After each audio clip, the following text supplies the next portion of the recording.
Bonjour les amis, bienvenue dans cette nouvelle vidéo. Alors vous vous demandez en fait pourquoi je me filme devant un miroir.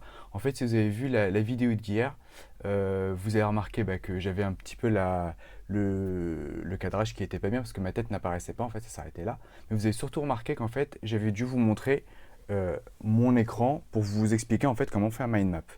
Et donc si vous voulez, c'est que sur les iPhones, quand on commence à filmer, soit on utilise la caméra qui est au dos du téléphone, soit celle qui est en frontale. Mais on ne peut surtout pas basculer entre les deux une fois qu'on commence à filmer.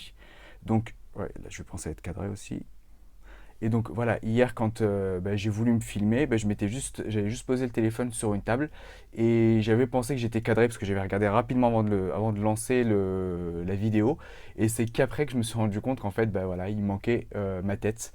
Donc là aujourd'hui, je m'étais dit qu'après une première vidéo où c'est le son qui s'entrecoupait au bout de la première minute et pas tout de suite, la deuxième vidéo où le cadrage n'était pas bon, là je pense que c'est la bonne justement parce que là le micro ça avait bien marché hier donc ça devrait le faire aujourd'hui aussi.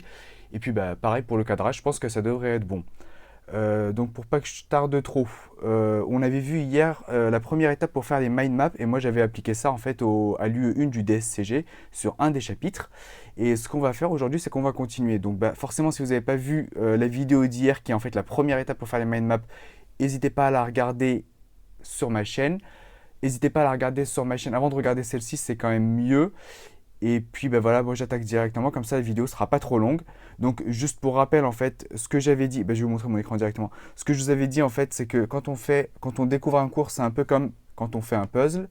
Et l'idée c'est qu'on va pas prendre la première pièce à laquelle on va essayer de coller les suivantes. On va essayer d'abord en général de trouver toutes les pièces un peu particulières qui font le contour. Et c'est qu'ensuite, qu'on va au fur et à mesure vers le centre, vers les pièces un peu plus générales qui vont en fait être là juste, on va dire entre guillemets, pour boucher les trous parce que voilà, on aura bien délimité leur emplacement. Et si vous voulez, c'est pareil que le mind map. Donc hier, on avait vu qu'il fallait surtout travailler qu'à partir du plan du chapitre qui était devant. Là, je vais vous montrer un exemple parce que j'avais pris le droit pénal. Voilà, c'était ça. Donc j'avais pris en vous disant que voilà, en général, il y a toujours un plan de chapitre devant. Et hier, on avait dit qu'il fallait travailler que sur celui-là. Ça n'avait aucun intérêt de plonger et de commencer à travailler. Oula, je sais pas si c'est bien incliné. De commencer à travailler en fait sur les paragraphes et trouver des mots-clés, ça n'a aucun intérêt. Là, on délimite juste, on essaye de voir le plan du chapitre pour que vraiment à la fin, que ce soit trouver les mots-clés, c'est vraiment la dernière étape. Donc hier, on avait travaillé à partir de ça en se disant qu'il y avait deux niveaux, les grands 1, les grands 2, etc. Ouais, je vais mettre comme ça, c'est mieux. Et il y avait les grands tas. Donc il y avait deux niveaux dans les plans et on avait fait un mind map de celui-là. Par rapport au droit pénal, je vous le remontrerai après. Et donc là, la deuxième, et ça donnait ça en fait sur l'écran. Donc on avait le titre central, c'est ce que je vous avais dit. On avait, est-ce que je vais retrouver mon curseur? On avait un titre central et on avait les grandes branches par rapport au grand 1, grand 2, grand 3 qui partaient du point central. Et après les grands A en fait, c'est le deuxième niveau du plan. Et ça, voilà, c'est un truc générique, vous pouvez faire avec n'importe quel chapitre. Ça marche, mais c'était juste pour vous montrer. Donc ça, c'est ce qu'on a vu hier. Deuxième étape, aujourd'hui, on va faire pareil mais sur une autre partie. Je m'explique. Dans les chapitres, en fait, je vous donne directement le cas concret. Dans les chapitres, on a bien sûr les éléments constitutifs qui étaient le grand A. On avait par exemple les grands A qui étaient l'élément légal. Grand 2, grand B, c'est quoi? C'est un grand B élément matériel. Mais à l'intérieur, par exemple, du grand A, on a encore deux autres sous-niveaux. On a des petits 1 et des petits 2, et on a même des petits A en dessous, par exemple par rapport aux petits 2. Et donc l'idée là, ça va être pareil. C'est comme ce qu'on a fait avec le plan du chapitre devant, où il y a deux niveaux. Là, on se rend compte que ça peut aller jusqu'à 4 niveaux en fait, parce qu'il y a des petits chiffres et des petites lettres. Et on fait pareil sur le mind map. Donc là, je vais juste mettre un crayon pour m'en souvenir. Donc là, sur l'écran, c'est ce que j'ai fait sur le mind map type, entre guillemets. Là, je vous ai montré un exemple. En fait, voilà, vous continuez à faire les branches. Si dans le grand A, il y a un petit 1 et un petit 2, vous les mettez avec le titre du chapitre. Si dans le petit 1, moi c'était plutôt dans le petit 2 dans le droit pénal, il y a encore un petit A et un petit B, vous mettez les titres aussi. Donc voilà, après ça peut être aléatoire. Là vous avez remarqué qu'il n'y avait pas de petit A, petit B, c'est possible, on l'a vu. Et dans d'autres cas, par exemple, il peut y avoir 3 petites lettres, il peut y avoir peut-être 3 chiffres aussi. Voilà, là il n'y a pas de réflexion en se disant je vais inventer quelque chose. Vous prenez vraiment le plan. L'idée c'est d'avoir une structure de votre chapitre sur en fait une feuille. Sur une feuille A4, vous allez avoir l'ensemble. L'idée, c'est juste que, voilà, quand vous regardez votre chapitre, là, vous avez remarqué, vous avez le grand A ici, le grand B là, le grand C derrière. Pour comprendre le cours et comprendre le cheminement, c'est pas évident parce qu'il va falloir tourner les pages, etc., etc. Donc en fait, l'idée, c'est que là, si vous avez ça sur une seule page, vous allez vraiment avoir tous vos titres sur une page, sur une vue d'ensemble, et vous allez quand même mieux comprendre vous allez mieux comprendre en fait la structure du cours avant même de commencer à travailler le cours en lui-même. Donc là, je vais juste vous montrer par rapport au droit pénal en fait ce que ça peut donner, parce que j'avais fait la deuxième étape aussi. Voilà, c'est là. Donc là, hier, c'était ce qu'on avait vu, par exemple, pour l'élément constitutif. On avait vu que c'était le grand 1, il y avait le grand A, le grand B, le grand C par rapport aux éléments légal, matériel et intentionnel. Et là, justement, je vous le fais juste pour la première partie, parce qu'après, c'est simple. Quand vous regardez ici, vous savez, on avait dit que pour l'élément légal, il y avait un petit 1, un petit 2, et puis c'est tout, parce qu'après, on passait au grand B.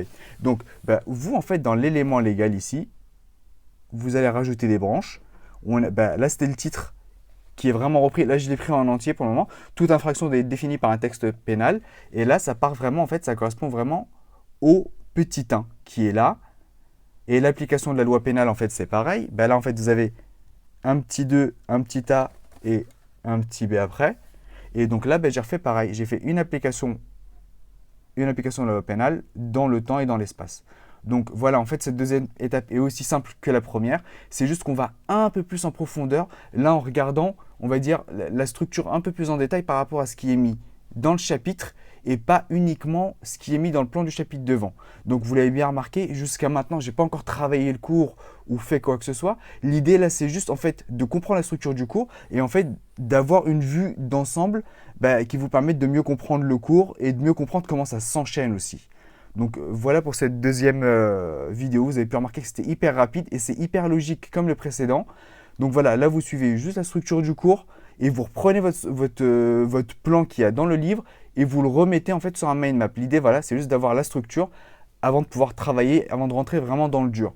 Donc ce que je voulais vous dire aussi également, c'est que cette partie, ce que vous pouvez faire, c'est aussi si vous êtes étudiant ou si vous suivez une formation même en plus et que vous le passez en candidat libre, n'hésitez pas à le faire, par exemple, avant d'assister au cours. Hier, je vous disais, ça vous permet, par exemple, de faire juste le plan du chapitre en mind map, peut-être de comprendre un peu plus la structure du cours, même si, en fait, voilà, il est déjà sur une page, vous pouvez l'analyser rapidement. Là, si vous faites... C'est pas toujours bien cadré. Donc là, si vous le faites avec le plan qu'il y a en début de chapitre et les différents sous-titres qu'il y a dans les différents sous-titres qu'il y a dans le chapitre, mais à l'intérieur, l'idée, c'est que là, si vous arrivez avec une formation en ayant déjà fait tout ce travail en amont, en fait, quand le prof va vous parler de quelque chose, ça va vous parler beaucoup, ça va beaucoup plus vous parler. Et surtout, vous allez pouvoir ranger, entre guillemets, plus facilement les informations qu'il va vous donner. Parce que s'il travaille à partir d'un bouquin, ou qu'il travaille à partir de son support à lui qu'il a écrit, forcément, il va suivre un référentiel qui va être à peu près identique à ce qu'il y a dans le livre. Et l'idée, c'est que voilà, là, au moins, vous êtes déjà préparé intérieurement à ce dont il va parler et vous allez peut-être mieux comprendre, c'est pas vous allez peut-être, vous allez mieux comprendre ce qu'il dit et vous allez pouvoir avoir peut-être des questionnements plus pertinents pour mieux comprendre le cours. Peut-être par rapport à une estimation de temps, hier je vous avais dit que ça vous prenait 5 à 10 minutes pour faire le plan du chapitre, comme vous avez pu le constater, qui est hyper rapide quand on fait un plan de ça sur un mind map. Sur les suivants, alors moi je vais vous donner peut-être un temps pour les deux réunis, c'est-à-dire la première étape d'hier, la deuxième celle d'aujourd'hui où on fait le plan qu'il y a dans le livre. Moi ça me prend environ une trentaine de minutes. Sur des chapitres comme le droit pénal, ça m'avait pris une trentaine de minutes. Le droit pénal général, j'entends bien. Hein. Donc voilà, faire la structure, en fait, regarder, surligner quand il y a des éléments récurrents pour pouvoir les mettre en amont. Parce que je crois que je ne vous l'ai pas dit hier, mais là, si, je vous l'avais dit ça. L'histoire de l'infraction, quand il y a un mot récurrent, vous le mettez surtout dans une branche en amont. Par exemple, moi ici, par rapport à l'infraction, c'est quand même le mot récurrent, je l'ai mis là. Donc, toute cette analyse, entre guillemets, cette analyse, hein, elle est légère, mais essayez de comprendre la structure du cours, la reprendre sur un mind map, et en fait faire donc l'étape 1 et 2, le plan qu'il y a devant et celle qui est à l'intérieur, ça me prend environ 30 à 35 minutes grand maximum.